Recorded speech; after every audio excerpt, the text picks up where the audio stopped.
All right, what's up, guys? And welcome to the 86th episode of The Get Down. I'm Gary W. DJ UFOso here. Man, oh man, that was weird that I had to do that this week because Kareem's always steering the ship. He does the recording, he does the intro, and now here I am having to become the captain, if you will. So, Did a great job. definitely a different start to this whole thing. But all right, so as you can see, Kareem is not here this week. Not feeling too good, a little under the weather, so he's saving himself. He's got a big gig tonight at Sushi Lounge, which incredibly he has never played over there. That he posted that yesterday, and I was shocked. It's the one local venue that he has not played. So I don't know if I'm going to go out there. I might. I'm trying to save myself for the weekend. This is my third weekend in a row here, and I've already done 13 gigs or something like that, 12 gigs. So I'm kind of shot out. I'm trying to get some rest, but it would be nice to go support. But got my man UFOso on. It's good to have you over here, man. Really excited.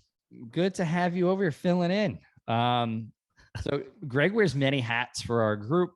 Dr. Oso is what we call him. He's like our tech guy in the background. Whenever somebody has an issue, we go and call UFOso up and ask him what's going on, and try to give us try to like bandage whatever issue we're having, I guess would be the best way to describe it. So I want to talk about some tech stuff with you, some things that I know that you want to put out there in the world, especially to the rest of our younger DJs, and then also on a bigger scale out to just DJs on the come up, and maybe more experienced DJs that aren't really into the tech side. Something like I'm not huge into diving into the back end, what I would call like the back end of Serato, and like really utilizing it for what it is. And I know you're a big proponent of that as one thing, but you know, there's a multitude of things that you're into that I'm definitely not. So, you know, I don't know, you start us off, like tell us some concerns that you have, and you know, anything like that. Well, yeah, first of all, there is the way you spoke on the levels of DJing and diving into the technology. There's just always something for all of us to learn, whether you're a beginner DJ or you've been advanced in the years. And that's kind of one of the biggest things where I've wanted to help other DJs out, and is knowing the technology that you have available to you, as far as, you know, whatever program that you're using. And most of us use Serato, and using those to your advantage for the crowd. We've all had the big sync discussion. And I guess I'll just start off there, man, because it's funny because the older DJs, and when I say older DJs, I don't mean everyone, but the DJs who have known to mix with everything from, you know, the turntables to your CDJs, they never had this technology available to them. Right. So to them, it's almost like quote unquote cheating. When we got I was a Pioneer, I believe it was back in the early 2000s, maybe the late 90s, and they started to implement the BPM on the mixer. Like that was a big deal. And like it was, and then this discussion even started back then. It was like, oh, well, that's cheating. What do I need a BPM on my mixer for? So like this has been going on since the beginning of time, since technology has started to progress. So I'm sorry to cut you off, but I have to add that in. Nah, please do. I don't get the stipulation where people are like, hey, like, I'm not going to do this because it's cheating. It's not cheating to anyone but yourself. Right. Because you're honestly, you're hindering yourself from learning the technology, and we are talented individuals as artists, as DJs, we know music, but the computer will give you a more precise, because everything is counting, a more precise, I guess, how do you say, it's more just precise sound, yeah, than yes. than you ever will. Right.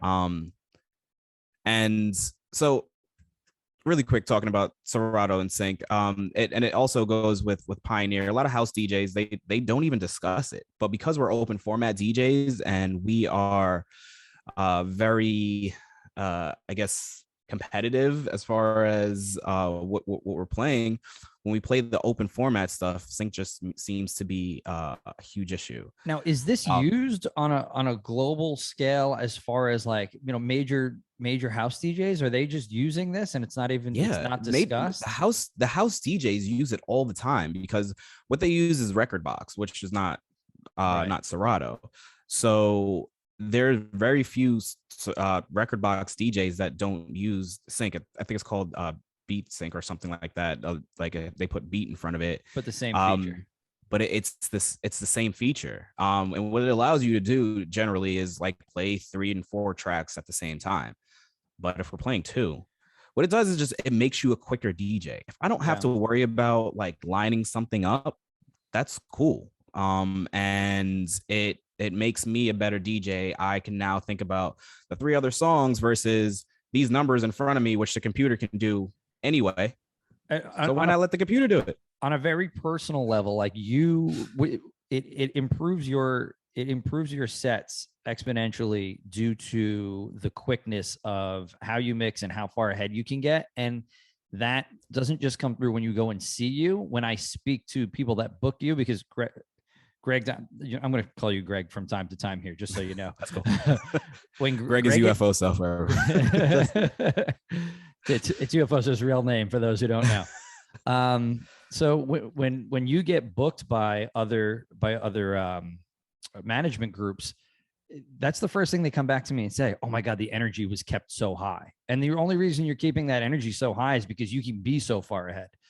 Right. I mean, it's still a hard prep, but what the computer is able to do for me is almost crazy. And I wish more people would kind of learn that side. And it's a learning curve. So like I'm able to go to a reggae song at 90 beats per minute and all the way up to Fisher to I'm losing it with not even really thinking about it. I like to mix and key as well. So you have the keys. And definitely when I'm changing beats per minute like that, it really sounds smooth and almost like a actual transition track that was produced out like on studio time that I can do, and I'm able to be creative right then and there at the venue. I don't know if it was somebody else that posted the video or if you posted it, or you reposted it, but somebody shot a video of you doing one of those manual transitions. And oh, cool. I kind of like, as I was watching it, I started to understand it more. Right. But I think the couple times I saw it in person, like in real time, it was a little rough to wrap my head around, but but I got to go back and watch it a couple times just from this past weekend. So it's kind of funny we're having this conversation. And I was like, oh, that's how he does it. And it just makes your set sound so much better. You're not reaching. I'm always reaching for the same transition tracks I've been playing for the last 5 years, right. And because there's not a ton of them, and there's just not a ton of great ones. You get comfortable with them and you're like, okay, well, I want to go back down to hip hop from house. And I know these 4 work, you know what I mean? Yep. And I get stuck in that way. So I think it's something that you're going to have to show me offline so I can improve my sets a bit. But, yeah, so like I just want to like encourage and like I'm more than happy to help people, and I should probably just do a video and shoot a video on different transitions and how they work, because it's all math and timing at the end of the day. That's how we do it, 1 2 3 4, right. But once you get used to it, it makes your sets almost as to where you can go at any point in time. Right. And for me, that's super important for the places that you need to play like open format. Like I just sent you a set today that I was playing everything from Fleetwood Mac to freaking Justin Timberlake. Yeah. And to be able to switch on a dime and it's still musical, so like I hear beats and kicks and like different things that might work in my head. but it sync allows me to do that, to just be super creative. Yeah, And it sets me apart. your style is definitely different than most because of it, because you are able to maneuver so well so fast. And like I said, it's not just the people that are in the room, it's the management, it's the people that are hiring you. Everybody, it has noticed this recently. So, for any of our younger guys that are listening, just take note that like there are different ways to set you apart from the next DJ, even if it's as something simple as, sync and learning, different tricks within Serato that, you can utilize to your benefit in order to sound a little better and just set yourself apart from the next guy. Especially when you're playing at places like our younger guys play a lot of gigs before our headliners. So we have like 3 or 4 venues that have afternoon gigs every single Saturday and sometimes Sunday, where you're being directly compared to that next DJ. Like whether you like it or not, whether the manager even thinks he's comparing you or not, you are going to get compared. Like if there's a carryover of a bartender that worked your afternoon set, but it's also working the evening set, like they're comparing you to the next guy. So whatever you can do to, gain a little advantage, you should really take advantage of that stuff. And I'm really glad that you highlighted that here, because it's something that Kareem and I don't talk about a lot because we're not as tech forward as you are. So, it's definitely appreciated that it's brought up. Any other highlights in the tech world right now that you kind of want to bring up, that, we can gain a little new insight on? Yeah, definitely. And also I wanted to say one of the people who now use sync and was like, oh shit, is Angelo. And obviously he's one of our, right. And he showed me, he's like, hey man, look what I learned. he took the time out to learn it. I'm like, amazing, and that's, do have to learn it. I've turned sync on during a set before, right? And like got stuck. But like I think I turned it on an accident, and then like I was like having an issue getting out of it because I just was not comfortable with what was happening. It's not cruise control like a lot of DJs think it is. Right. You don't just press a button and it magically mixes stuff for you. That's not what it is at all. Like it's actually, you have to sit down with it. And like I said, it almost crashed my set one day. I was just like, I need to get out of this immediately. Oh my goodness. But yeah, it's a great tool.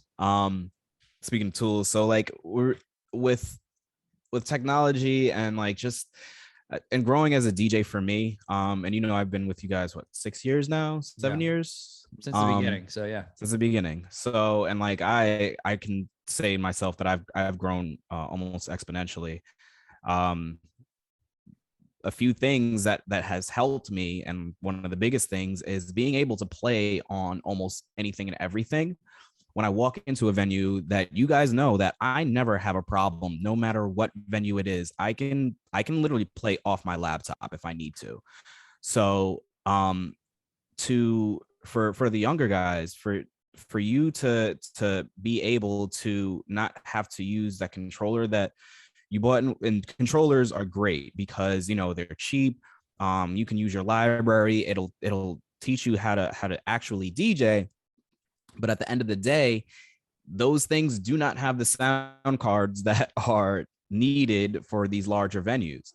And the larger venues are going to have the CDJs and the big mixers that cost $2,000.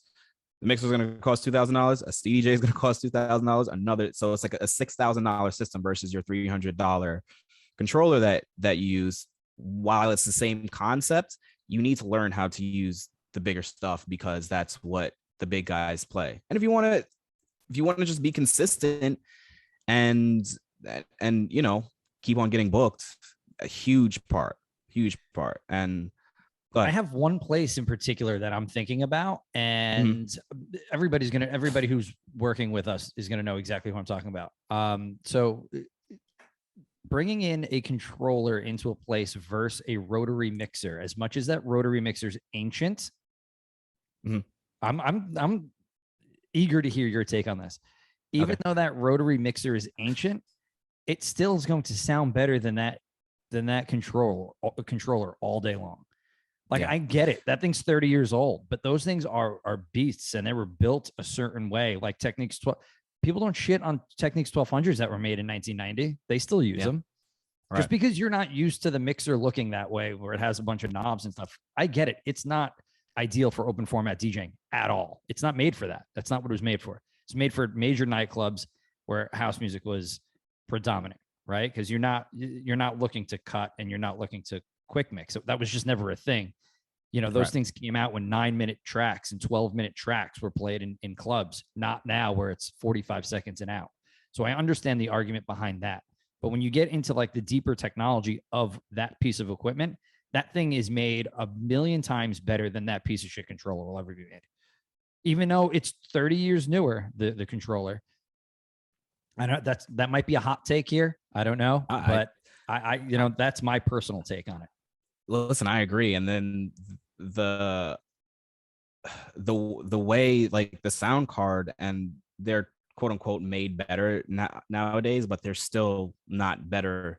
That rotary mixer is still going to have a better sound card. Have a better sound card, 1,000%. And while, you know, it's a clean argument to say, hey, like I can't mix on a rotary mixer. I get that. Right. But if you do learn and you're able to plop on a rotary mixer at any time, like now you're golden to play on any rotary mixer. Some people are scared. I was scared too the first few times, but you know what? I went on YouTube and I'm like, how the fuck does this work? So I literally walked into and this is, guys, if you're walking to a venue for the first time, if you have time the week before, just go visit it and say, hey, like, I'm going to grab a drink. I'm going to take a look at this mixer that you guys have. Take a picture of it. Go on YouTube. Oh, like, what do I need to actually work on here? If you can't, you can't. But it honestly has set me apart to be able to just, and I looked at that mixer. I looked at the turntables. I said, oh shit, I need to, well, I learned on turntables. Right. But the mixer, I'm like, I need to figure out how to make this work. And at first I actually bought something that was that I didn't have to use a rotary mixer. Okay. But I made sure I knew what the hell it was. I knew how to work it. There are too many guys walking in places and just that's my point right there is that you don't have to use it just because the venue has it. You don't have to use it, but you should know how to in case you get stuck in a bind, because we've now had a couple DJs at that location that have got stuck in a bind that, well, if you could have just stepped up and played on the rotary, you wouldn't have been 45 minutes late or an hour late.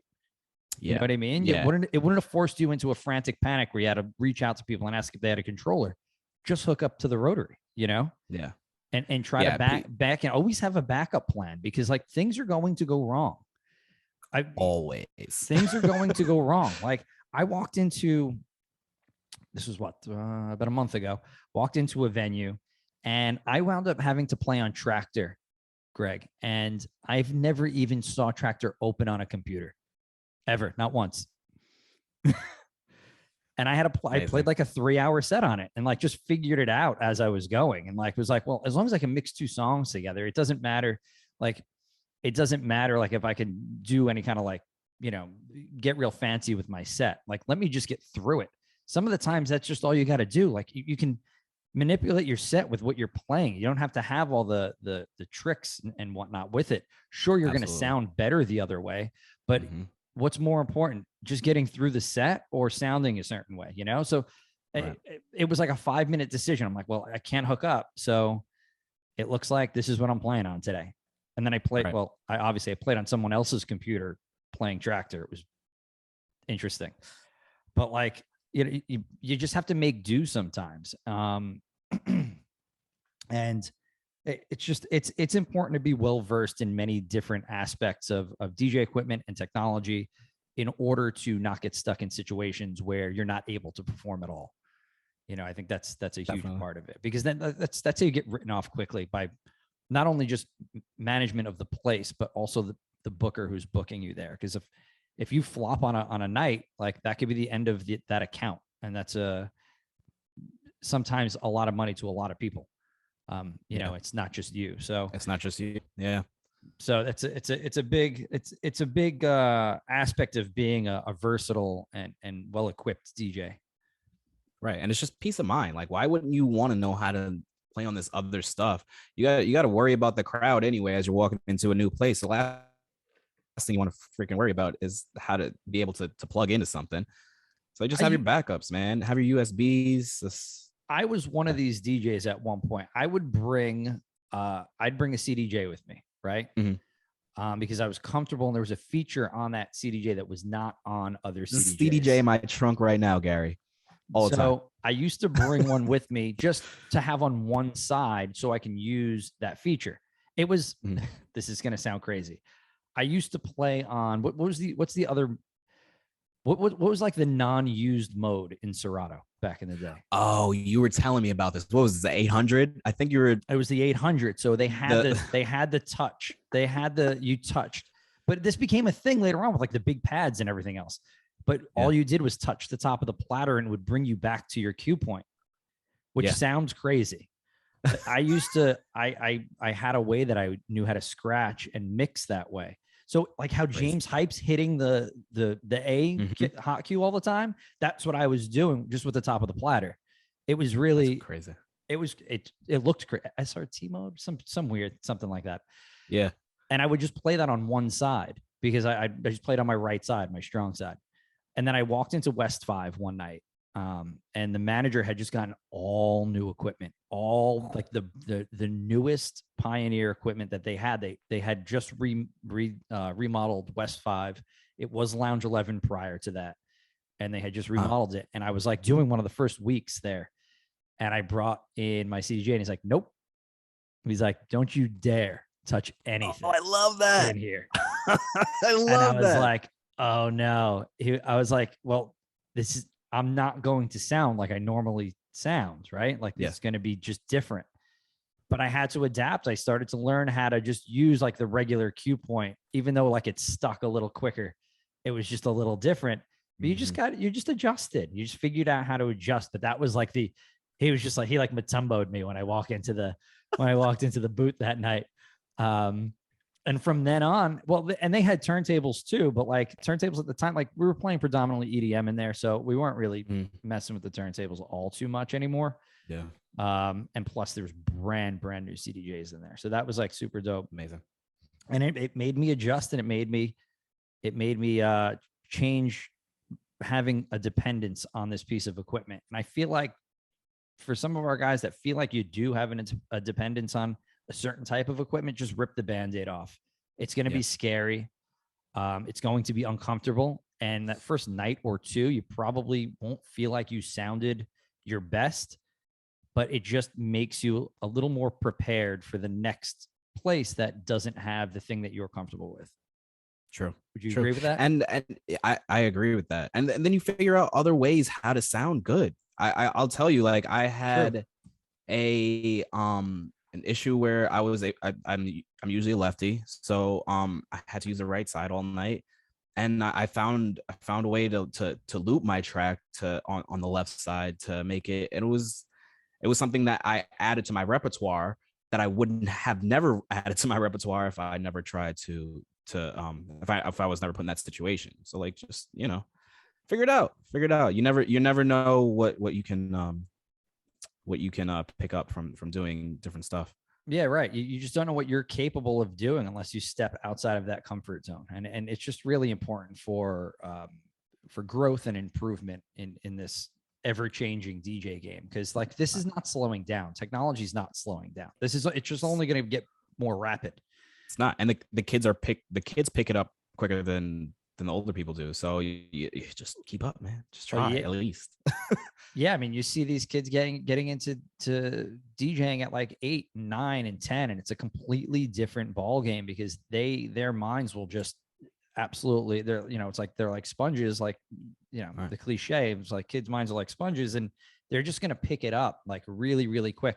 One of my actually funny that bringing this up, because one of my students from when I was a teacher, I had taught him since pre-K or kindergarten, and he just picked up DJing like 3 years ago, and now that's like what he does. He's in high school, and he's getting paid. Like he's getting paid by all the local schools in the area. He's the DJ, the main DJ for one of the camps. It's one of the Jewish camps. So they're away all summer long. The Jewish camp program is like kind of the coolest thing. You go away with your friends all summer long. Yeah.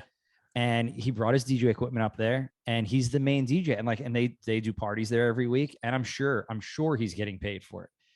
And he's doing all of his friends' parties, and his like social media's gotten better. It's like it's super cool. But I went back and like my DMs, and he like hit me up like, "Hey coach," like, cause I used to be the coach at this place. He's like, "Hey coach, like any tips that you could give me for DJing, whatever." And I looked back recently and I'm like, oh my God, that was 4 years ago. And now this kid has progressed in his craft a lot. And I see him doing things on social that I'm like, well, I'd never even think about reaching into doing that stuff. But that's because these kids grew up with iPads in their hands and iPhones in their hands. Like like quite literally, they've been holding these things since 2 years old. Yeah. So like their brains for technology is just so much more further along than, let's say, me, because like, you know, we didn't have any access to that, obviously. You know, that stuff wasn't even out when I even started thinking about DJing. So very, very interesting. And it's definitely very just really important for just staying relevant, honestly. Yeah. Anything else you want to add about tech stuff? Because I have a couple other questions for you. I mean, throw the questions at me. The only other thing I wanted to throw out is, you know, the laptop thing. And while most DJs are playing on laptop, open format DJs are playing on laptops, there's a stipulation where the older laptops are better because they stay solid. But I'll tell you right now, there's two different types of hard drives out there. There's a HDD hard drive and there's an SSD hard drive. The SSD will last you 20 years. Those are laptops that were born in 2015. They're starting to go, baby. I'm sorry. Like it doesn't matter how like solid the laptop was made. It's moving parts, and moving parts get dusty, and that's what your hard drive essentially is. I've been putting SSDs in my computers for years. I've been always taking the other ones out. Yeah, you have to. That's the only solution, honestly. If you have a 2015 or earlier, change out the hard drive to an SSD. Yeah, for sure. That's huge. The performance is like, it's so much better. It's faster. They just work better, but they're more, they were so expensive at one point that it was hard to get your hands on one to upgrade your laptop or PC. But nowadays, I didn't even realize that was an argument.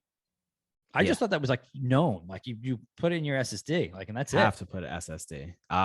Yeah. So like, big tip for people who want to use the earlier laptops, and the newer laptops, they're great.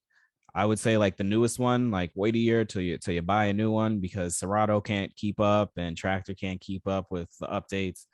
We were talking about, remember Rekordbox just crapping out on us, crashing left and right. So with the updates, I would say, like, as far as the new laptops, wait a year, and then buy one that is a little seasoned, because your DJ company needs to catch up first. Yeah, it's a little difficult for them to keep up with the technology that these bigger tech companies are putting out, and it takes a little while to adapt. But definitely ask questions before you fucking go out and buy something, man. I bought my 2021 out of necessity. I needed it. There was no waiting around. I could have bought older, but it was just like, well, you asked me, and I was like, yo, that thing will work good. Yeah, I mean, I used to. The MacBook Air is amazing. I have the Air with the M1 chip, and it's good. I did have one crash once. I actually crashed this week, but I was doing like 5 different things. You have background noise? Oh man, turn off the background noise. Doing like 5 different things at the same time. I was doing a drag brunch, and they decided to do drag roulette, which is the crowd just picks out a song, and you put that song into like your prep folder, and then they just rip through an ungodly amount of songs in a short period of time. Got to use YouTube. So now as I'm doing this, I'm downloading off of the program that I download off of, and I'm just like going as fast as I can, and the whole thing just goes. Now, thank God they're on the microphone, and I just call one of them over. I said, listen, computer just crashed. Give me a little bit and we'll get this going. I'm like, this is a lot to take in. Like the Wi-Fi is going, the just so many moving parts in this computer. And it just like a pink screen, and then it went away. And I was like, oh my goodness, this is not good. Guys, turn off if you can turn off everything in the background. Yeah. Including your Wi-Fi and your Bluetooth. I had it I had it off up until that point, but I was like, well, it's drag roulette. I gotta like really like get in there, because you get the most ridiculous requests. People like to be like stupid about it. Anyway, so give me Celine Dion's 4th song on her 3rd album. So yeah. So I mean, yes, I did have an issue, but I think that just had more to do with the amount of action that was taking place on my computer than anything else. Yeah, well, it was your fault, man.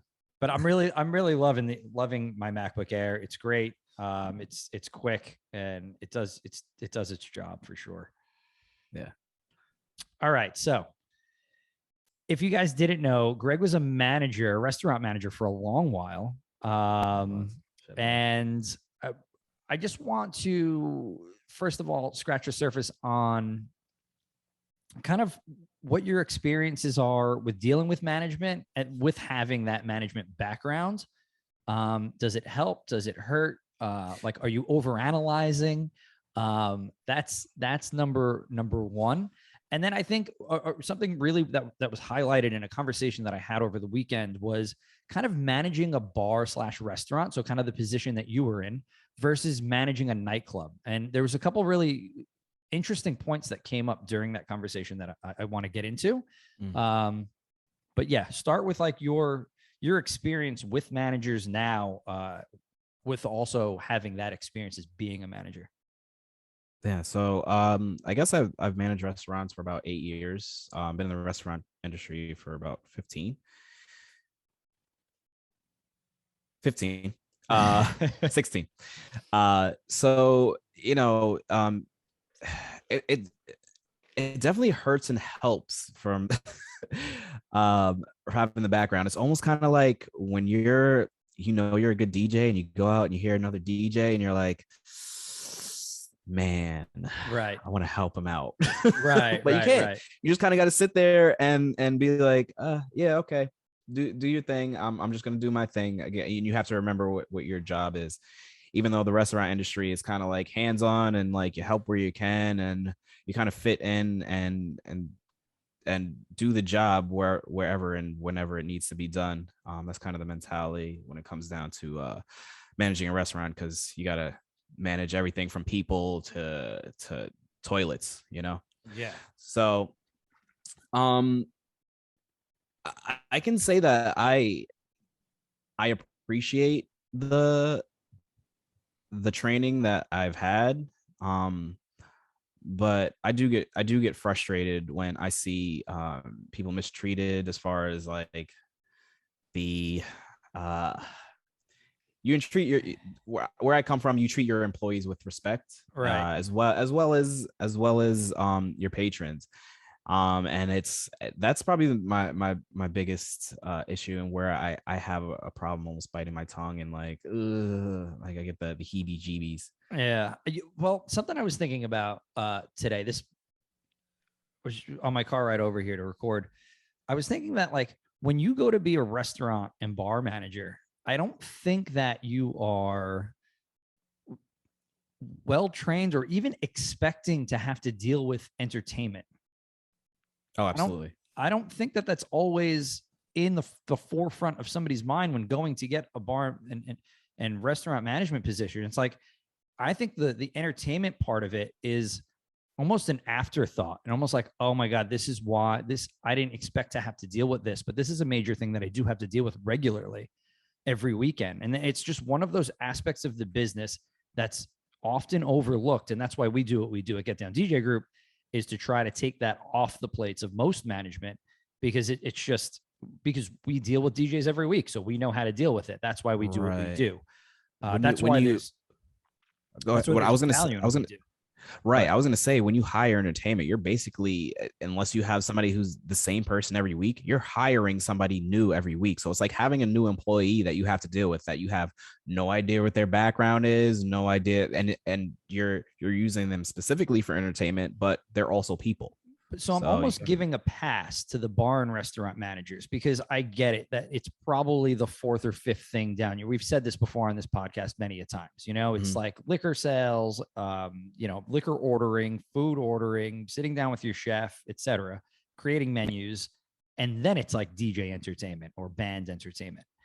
That right. I understand. Now, management at bars versus management at a nightclub. Well, management at a nightclub, that your entertainment's your number one thing. Absolutely. Yes, you need to have liquor sales. Yes, you need to have food sales if you do that sort of thing. But setting up a party in order to bring people into the door, that's your number one thing. So your entertainment attraction at the forefront of your business. And I think that in some of our local nightclubs is way overlooked. They don't realize that. So because a lot of the people that do work in the major nightclubs have come from small bar or smaller bar and restaurant roles. So the mindset needs to be switched around a little bit. And I think understanding that just because you manage the bar doesn't mean you can manage a nightclub. It's completely different. You know, like establishing a party, something that happened recently, like we built a party at a place, and it was really important to have consistent DJs, whether it doesn't have to be the same DJ, but maybe 2 or 3 rotating DJs all the time. But that's not even the most important part. And then also having the same staff on so that their regulars come back, and having the same person at the door so your regulars are comfortable, and that more people are coming in, and you're creating something that is long lasting. And when you start to tear that stuff apart, when you start to have different DJs and you start to have different bartenders, and you start to have different security and different management than you usually had, well, that's where those parties start to break down in a nightclub setting.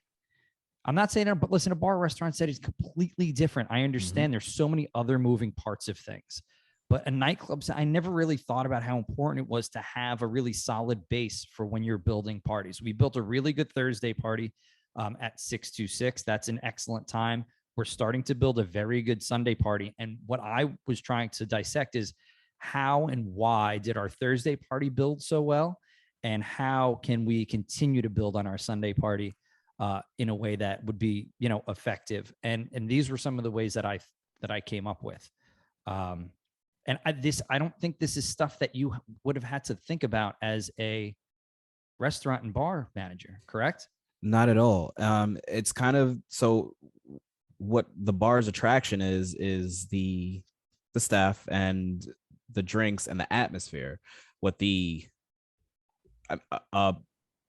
restaurant has the atmosphere, but the food is the main attraction. Right. So it's kind of like you have to see what's around, and you're not going to open up a $5 burger spot in Beverly Hills. You know what I mean? So like you kind of got to look around and make sure that, first of all, that whatever party it is, whatever town you're in, or surrounding area, kind of coincides with that. You have to know you have to know your identity. You have to know who you are. Right. Absolutely. That's a huge part of it. Huge part. And the luckily like having a group like us, we're able to maneuver the entertainment around. So if you don't like one person, it's like, this dish is failing, change it. If you don't like this DJ, we're going to change him. And that's an interesting point. Yeah, that's something that me as a restaurant, and we I'll just throw the name out there. I used to work for Bahama Breeze. So we actually had live entertainment, but in the form of a like a steel drum or like a guitar guy. Right. And it honestly was crazy dealing with that person because he was like a new part of the staff. And like we got some of the same guys, but some guys were like knuckleheads and would do knucklehead stuff. You can't fire him. He's not like your employee. It's like, I don't know if I want to have that guy next time, but sometimes you need him. Oh So man. it's kind of it's different with entertainment because like it's almost like you have to deal with a personality and somebody who you almost can't fire. And like, yeah, you can get somebody else, but you know, it's different. Far further and few between are the DJs and the good entertainment. Because if this guy is you know a great entertainer, but you know he I don't know shows up late every once in a while, which is a horrible, um, which is something that I don't condone. Um, you almost have to deal with that every once in a while. Have a Yeah. talk with them, but they get more leeway. Um, I'll quote somebody who was at a place, and we were talking about how some places treat their entertainment how we think we should be treated. And he was part of the pre-shift meeting. They brought him in for the pre-shift meeting because he was a part of the team. Yeah. And the manager said, "Hey, you see this guy here?" And he pointed to the DJ. "Whatever this guy needs, you make sure this guy gets whatever he needs because he's running the night tonight." And he was like blown away by that and the hospitality that he had. He wants to go back there. He's one of our best. It's Angelo. He's our best. He's one of our best DJs. To have him want to go back to a place and to want to rock out at a place regardless of what the place does because of the hospitality is huge. And I think a lot of the places, you're right, they're missing that, and they're missing the DJ and just kind of like throwing them up there and be like, "Oh yeah, here's your DJ," versus "This is our DJ." Right. You know, Right. where I think it should shift more to that. So. Yeah, I agree. I mean, I have my longest relationships were where I was treated the best. I mean, I've said that time and time again. So, something else that came up this week that I wanted to bring up. It's going to sound crazy to you and I, but I think it's important to take a step back out of what we do and look at this from a more objective standpoint. I got a text message about essentially the caliber of DJs that are being used at his place as opposed to another place that he's familiar with. It was about talent level and asking if there's actual difference between, are there different calibers of DJ was the question. And at first I'm going, are you fucking kidding me? Like, are there different calibers of DJ? Like, how do you not know? And then I'm like, I'm overreacting. I've been DJing for 25 years. I mean, it's easy for me to say, like, of course there's different calibers of DJ. How do you not know that? You own a bar. Like, you should know that. But like, if you remove yourself from what we do for a living, if you remove yourself from being like, quote unquote, a professional of what you do, and you like, if somebody walked in here and was talking like some kind of science thing to me, I'm like, well, how would you not know that? Like, that's common knowledge. Well, I'm not a scientist. I don't know, but I go back and forth with this. This guy owns a bar. He should have some kind of idea. But maybe they've never used DJs of a certain caliber, and they don't know that, hey, like, we're getting quality DJs in our establishment, and this next bar that's kind of like a sister bar to us, or we have a familiar relationship with them, that they're getting better DJs like that. And I just couldn't even believe that he asked me that question. But I wanted to open it up to somebody else because I just felt like, okay, sure, he could just be in the dark about it, but then I also was like, well, you own a place, so maybe you should know about it. And I almost didn't know how to respond. And so that I'm coming to you, Mr. Oso, for some advice for this one. I think that's a great teaching moment. And as like, I think you almost have to think of yourself as a restaurant manager as well, because while while like they see you as somebody who they almost hire, you're basically on the level as an assistant manager because you are a manager of our DJ, We're of a bunch of we DJs being. Go we're ahead. entertainment management. That's what we are. Right, right. We So like generally, like you're an assistant manager to every single spot that we play at. right. And I think you kind of have to put yourself in those shoes and be like, hey, like, yeah, there is. And it's a teaching moment. Yeah. I think that's a great teaching moment, and to put it at that way, and to almost reiterate like, hey, like we manage our guys are do different things just like your staff does. Right. You know, like you have your all stars that you put in, you know, your busy nights and your tough sections, and you make sure those guys go and rock those places out, and they make more money because they work harder, but Yeah. they make more money is the They big make thing. right. They Right. make more money. So Right. hey, if like you want better quality guy, like pony up. Yeah, no, agreed. I that is the way we were going to form it. I think that's what Cream and I had agreed upon. This was like on like Saturday night, like That's a this. beautiful. I love that question. I wish more managers asked that. You know, You know, because it is a great question. I mean, it sounds bad initially, but it's actually when you step back and you think about it, it's a good question because not everybody does realize it. and I think the fact that that person is in tune to want to even know that or to step out and ask that question is putting their bar in a great place because that means they care to how the music sounds, and that's a part of building your atmosphere at a bar. Since working Can't with just ignore it. since working with this group, they've done everything right. They've done everything from equipment I love upgrades that. to sound upgrades, and they're just we genuinely have really good open communication with them, and that's probably why he didn't think twice about asking that question. You know, he probably was like, "Well, does this?" He probably didn't even think about, "Oh, does this sound stupid?" You know what I mean? Because our communication is just so good with them, and we thoroughly enjoy working with that ownership. They're just great people to work for, and they're very successful. So there's no reason, and they're probably successful for these reasons.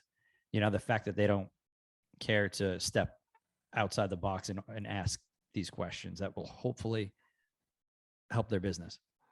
I think that's a great reference into other places when other places ask about, you know, their numbers and stuff. The Hey, I had an owner ask me straight up, like, is there a different caliber of DJs, not knowing, but like I'm willing to explain that and we can talk about that. You know, it's a Yeah. beautiful thing Yeah. for that to happen, and you might be able to use this again, which A, is a big thing in certain markets is that there's a blanket that I've learned recently. There's a blanket number that's used. Like mm, this is what the DJ gets paid. And that blanket number comes with the type of spot that you're playing at. But I think that as venues learn that you can make more money if you have a step up of a DJ, if you pay the DJ $100 extra a night, which in the grand scheme of things isn't a lot when your numbers coming across the bar jump tremendously. I think that's the education lesson, and I think that's kind of what had happened. I think they know what when you know what another bar makes, and it's like, well, why is that bar doing this number and I'm doing that number? You know, maybe sometimes that's where it's like, oh, light bulb on. Maybe the investment, that $100 extra for the DJ is worth it. You know, or right, cutting the hours down, numbers go up, whatever it might be. right, Um, right. it's I feel like we do talk about management a lot on this show, and I want it to be clear that like we're not bashing anybody. But we are trying to improve communication with management in order to improve the nights at the places that we play. You know, it's important for us Bridge to want to walk in and that gap. we want to walk in and play a fun party just as much as the owner wants a fun party in his place, you know? Mm-hmm. Because if there's not that, he's not getting written a fat check at the end of the week. So Right. it's just important to communicate with your management and not do it in a hostile way, because you know we all have been there and it's never gotten us anywhere in a positive fashion. Right. But anyway, I think that might be a good place to wrap. Love it. We've been on here for almost an hour. I think this is when Gary, we talk all the time anyway. I feel like some of our conversations after the night out should be recorded. Maybe a few bleeps here and there, right. but all good. We always have good conversation. Heck yeah. But all right, I just want to thank you, Mr. UFOso, Dr. Oso, for being on, talking a little tech, talking a little management with us, since you're an expert in both of those fields. Let's see, housekeeping for this week. Tomorrow, Get Down Radio 41's coming out with Doug Spin. I haven't even asked him what's going to be on it. I haven't listened to it. It's exciting. That's in our Get Down Radio department. They're taking care of it. So that will come out tomorrow, Thursday, July 14th. And yeah, we're gonna wrap here and nice. We got this weekend, Gary.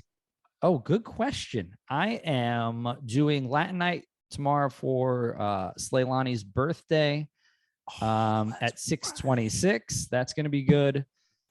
Friday, I'm playing the Ashford. Saturday, Fat Taco during the day, 12 to 4, because I'm going to the Dead Show at night.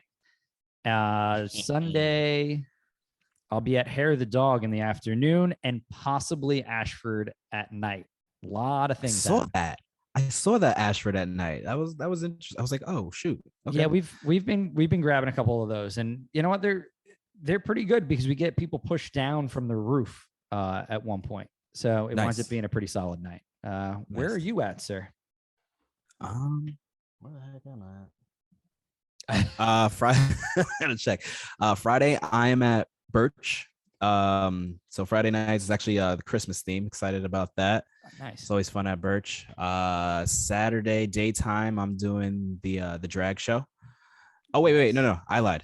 Saturday daytime, I'm at Harrah's. Yeah, fun times for that. The daytime party is always fun. And then Saturday night, I'm at 626. Then Sunday, I'm somewhere. Oh, Concourse Club. Nice little spot, man. You got to come out there. I know. I got to get you're always working, but I've been trying to have him book me there too, but it's a vibe, man. Ron doesn't like me anymore. You know, I've just known him for too many years. It's funny because we all sorry, that's all we talk about is you. All right, guys, thank you for listening to the 86th episode of the Get Down. I'm Gary W. DJ UFOso. Peace out, guys.